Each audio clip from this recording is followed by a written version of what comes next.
Hey, salut les joueurs! Voici une histoire qui aurait pu vous arriver au Canada avant que la possession simple de cannabis soit décriminalisée. Vous êtes vers minuit dans le stationnement d'un restaurant avec des amis à placoter tranquillement.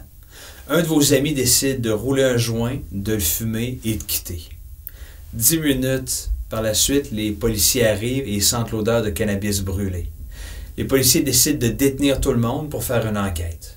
Alors ils rassemblent tout le monde et décident de fouiller les sacs à dos de tout le monde, les poches de tout le monde pour essayer de trouver la personne qui a du cannabis sur elle. Vous n'avez pas de cannabis sur vous, vous n'avez même pas fumé de cannabis, mais vous avez un autre type de drogue dans les poches. Vous êtes alors accusé de possession simple de cette drogue. Qu'est-ce que votre avocat va plaider? L'exclusion de preuves en vertu de la Charte canadienne des droits et libertés.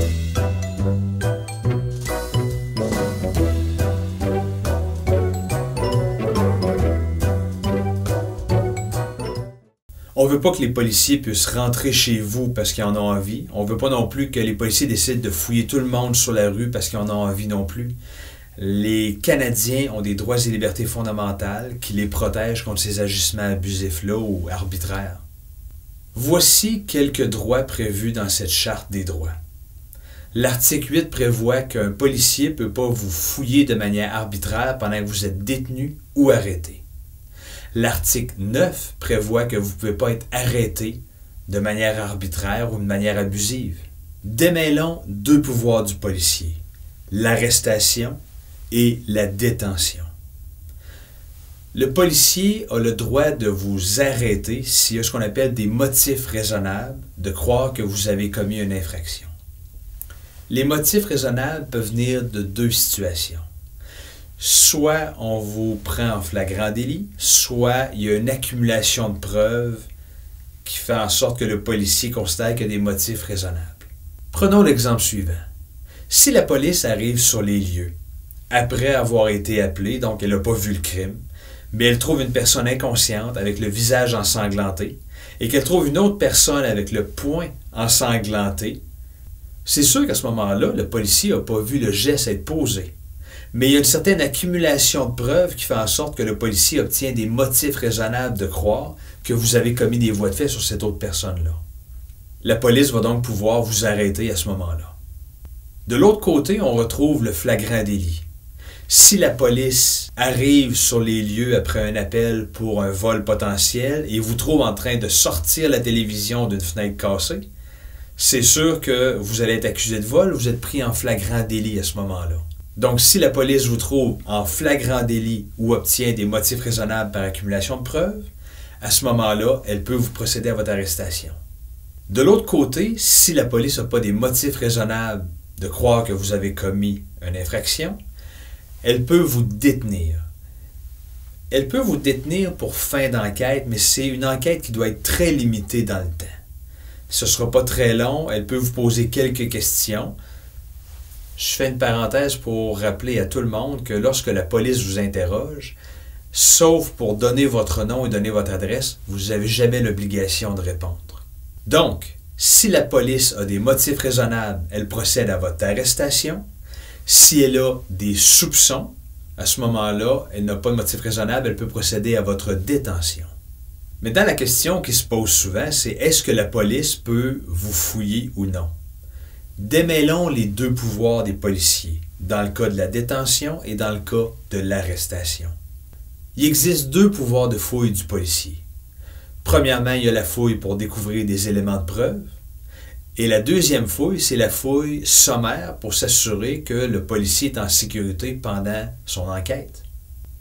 En 2004, la Cour suprême du Canada, dans l'arrêt Mann, est venue établir les bases exactes de qu'est-ce qui peut être fait à quel moment.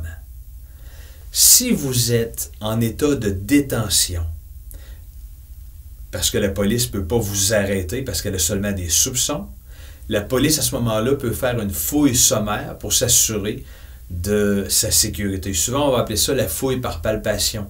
On veut s'assurer que vous n'allez pas, en pleine enquête, pendant que la police vous questionne, sortir un revolver pour tirer la police.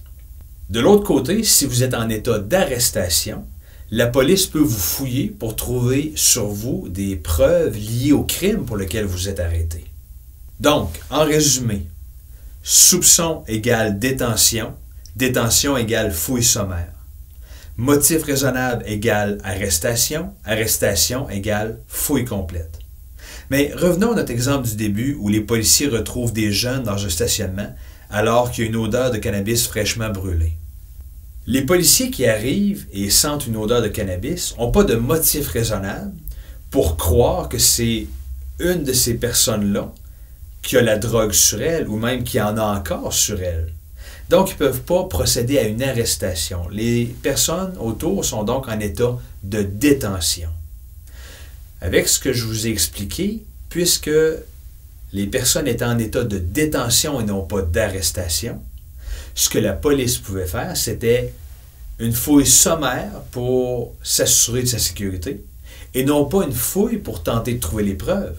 Alors, lorsque les polices décident de fouiller les sacs à dos et les poches de tout le monde, c'est clairement une fouille pour essayer de trouver des preuves et non pas pour s'assurer de leur sécurité. La fouille était donc illégale selon l'article 8 de la Charte canadienne des droits et libertés. À ce moment-là, qu'est-ce qu'un avocat peut faire, ou vous-même si vous n'êtes pas représenté par avocat?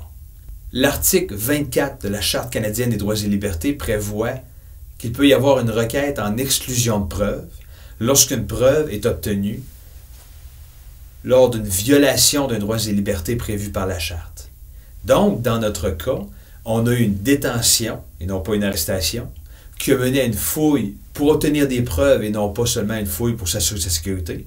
La fouille était illégale en vertu de l'article 8 de la Charte. L'article 24 de la Charte permettait de faire une requête en exclusion de preuve. Dans ce cas bien précis, le juge a accueilli la requête en exclusion de preuve et dans les circonstances a fini par acquitter l'accusé complètement. Vous avez maintenant une carte de plus dans votre jeu. Hey, salut les joueurs, j'espère que vous avez aimé cette vidéo. Si c'est le cas, on en a plusieurs autres sur le site web et sur la chaîne YouTube. D'ailleurs, sur la chaîne YouTube, vous pouvez aller cliquer pour vous abonner pour être avisé à chaque fois qu'on va faire une nouvelle vidéo. Et pour ceux qui voudraient m'encourager davantage, vous pouvez également m'encourager en passant par ma page Patreon. Toutes les contributions sont grandement appréciées et ça me permettra peut-être de rajouter plus de cartes dans votre jeu.